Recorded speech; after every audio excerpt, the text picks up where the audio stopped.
We used to come in the summers when I was really young for breakfast with my grandmother, and then when I went to college at Skidmore College here in Saratoga, I got done with summer classes and I wanted to get a summer job, and it was sort of late in the season, and I came in here and I started hot walking horses for a man by the name of Graham Bell, and it kind of just started from there. And then I did it again the following year, and then I started grooming.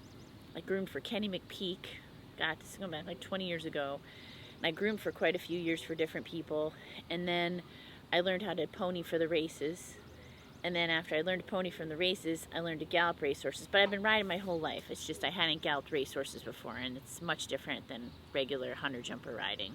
And now you're an outrider. And now I'm an outrider. Yep, I'm a school teacher.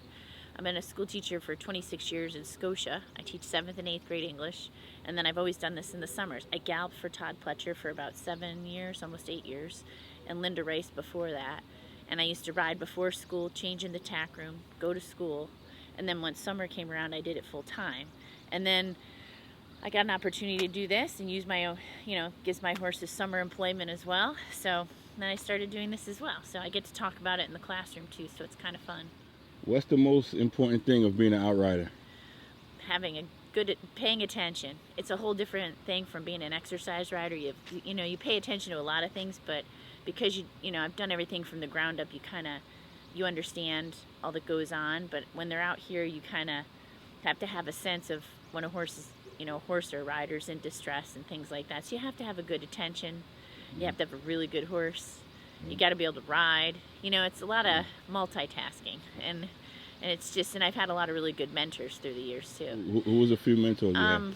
Oh my gosh. I mean, Miguel, who's the head outrider, Miguel Gutierrez, and his brother Ricardo, who's a blacksmith here now, but they used to outride together. But I learned a lot from them and from watching people, watching a lot of people through the years too.